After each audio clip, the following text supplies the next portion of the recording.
I'd always been the odd one out in my family. While my older sisters Diane and Rebecca both followed our parents' well-trodden path into corporate law, I chose a different direction, pursuing my passion for sustainable architecture. According to my family, this made me the creative but impractical one, the sister who could never quite get her life together. Maya, honey, when are you going to get a real job? Mom would ask during our monthly family dinners, despite the fact that I've been working at the same architecture firm for 7 years. Architecture is a real job, Mom, I'd reply with practiced patience. Of course it is, sweetie, she'd say in that tone that meant the exact opposite. But is it stable? It didn't matter that I'd helped design award-winning sustainable buildings across the country. It didn't matter that I lived comfortably within my means in a modest but beautifully renovated apartment, because I didn't match their definition of success. Corner office, 6-figure salary, luxury car. They viewed my life choices with a mixture of confusion and pity. My sisters were particularly vocal about my supposed financial instability.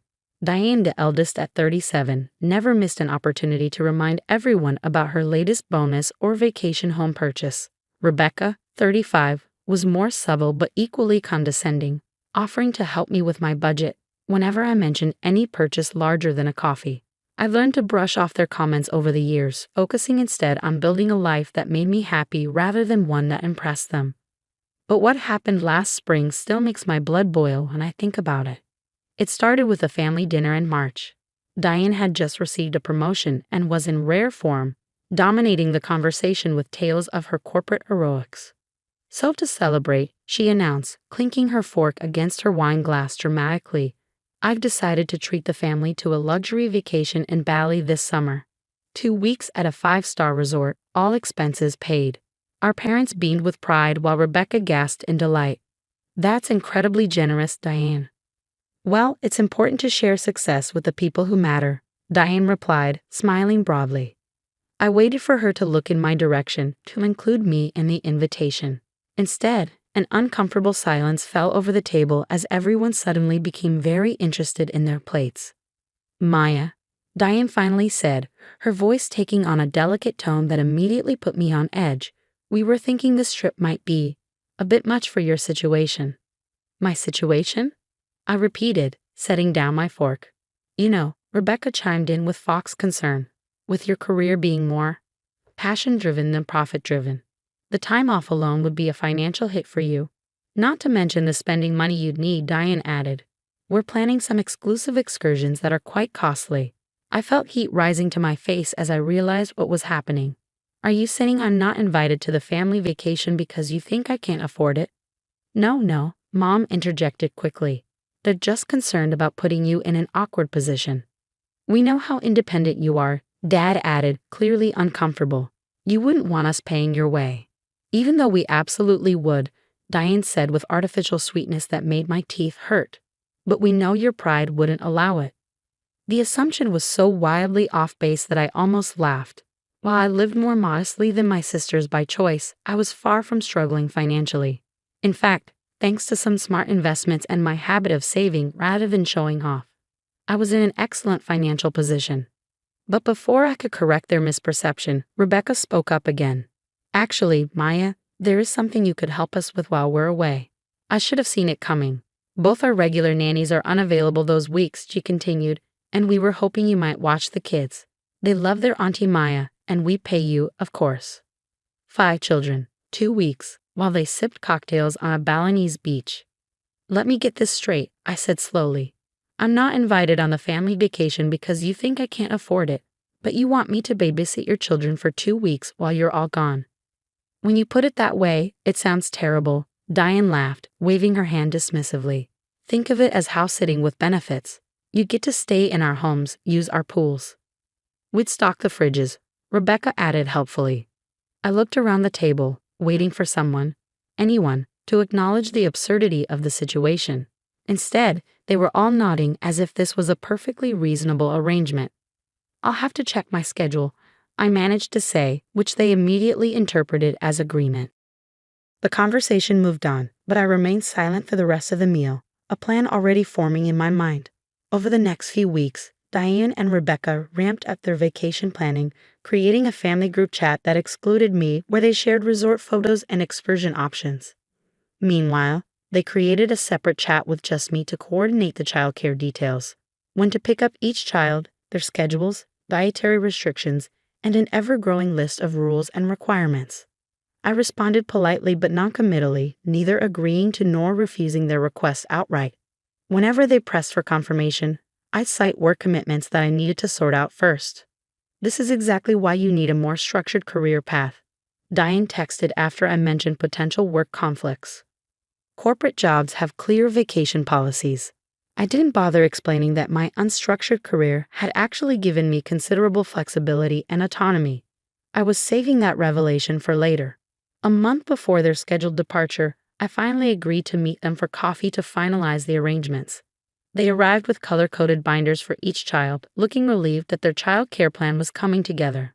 "We can't thank you enough, Maya," Rebecca said, sliding a binder across the table.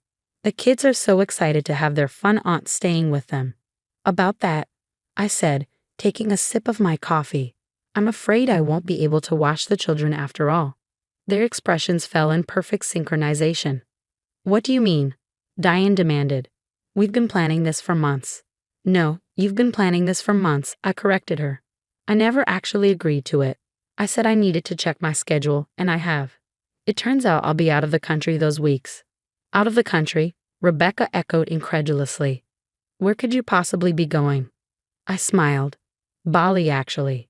The silence that followed was deeply satisfying. "That's not funny, Maya," Diane finally said. "I'm not joking. I've booked my own trip to Bali. Different resort, different dates. I'm leaving a week before you and staying a week longer, actually." "But how can you afford?" Rebecca caught herself, but not quickly enough. "Afford it?" I finished for her. "Quite easily, as it happens. Contrary to what you all seem to believe, I'm not struggling financially. I may not flaunt my money like you do, but that doesn't mean I don't have any." Their disbelief would have been comical if it wasn't so insulting. "You should call a professional childcare service," I suggested, gathering my bag. "They'll need some advance notice." I left them sitting there, mouths still slightly agape, feeling lighter than I had in years. The next few weeks brought a barrage of texts and calls. First from my sisters, then from my parents when their appeals failed to move me.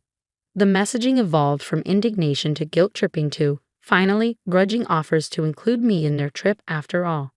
"We never meant to exclude you," Diane claimed in a particularly revisionist voicemail. There must have been a misunderstanding.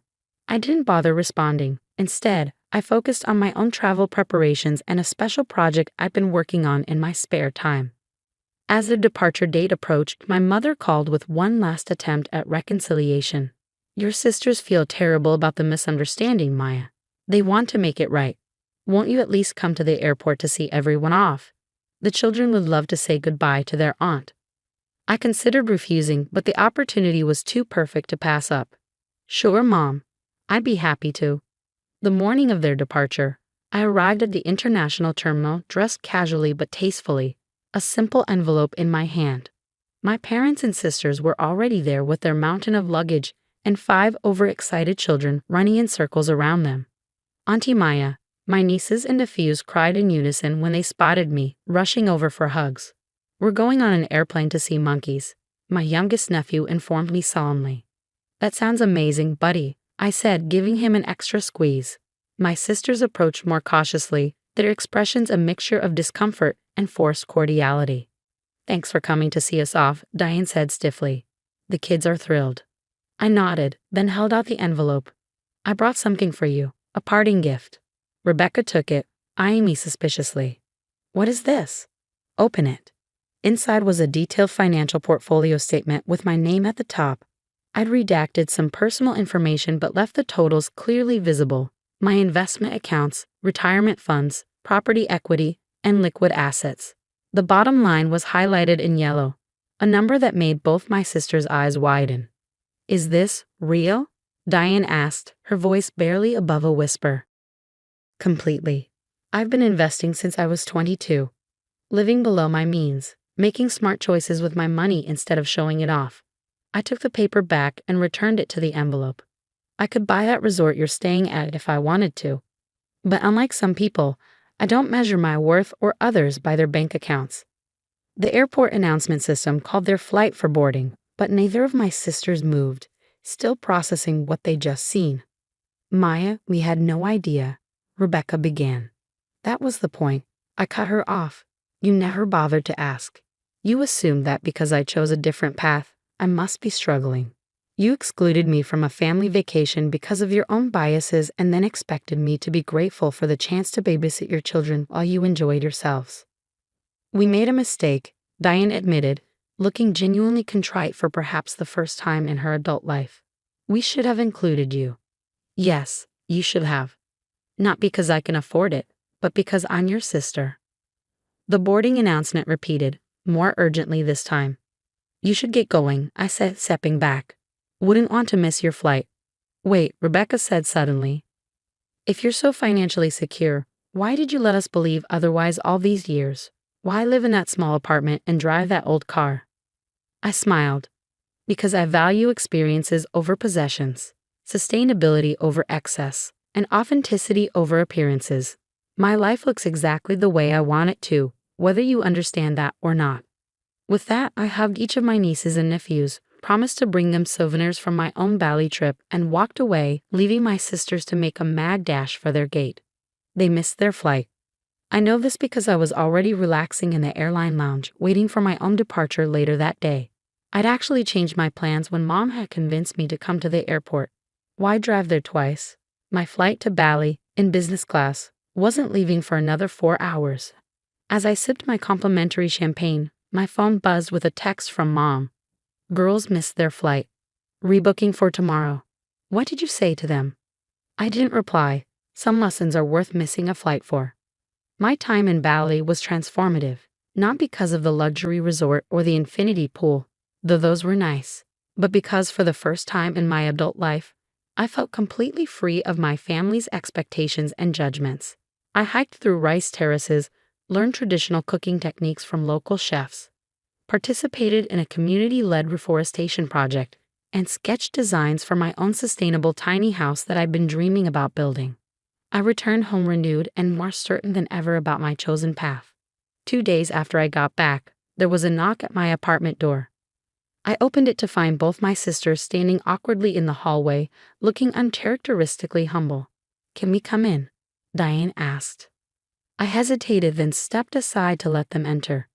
They looked around my modest apartment with new eyes, not with pity or condescension, but with curiosity and perhaps a touch of envy at the evident thought and care in every detail, from the living wall of plants to the custom-built furniture I'd designed myself. Your place is actually really beautiful, Rebecca admitted, running her hand along the reclaimed wood counter I'd installed. Thank you. An uncomfortable silence fell until Diane finally spoke. We owe you an apology, a big one. Yes, you do, I agreed, not making it easier for them. We were wrong to exclude you from the trip based on assumptions about your finances, Rebecca said, and even more wrong to then expect you to watch our children. It was entitled and thoughtless, Diane added, and when we saw your portfolio, she shook her head.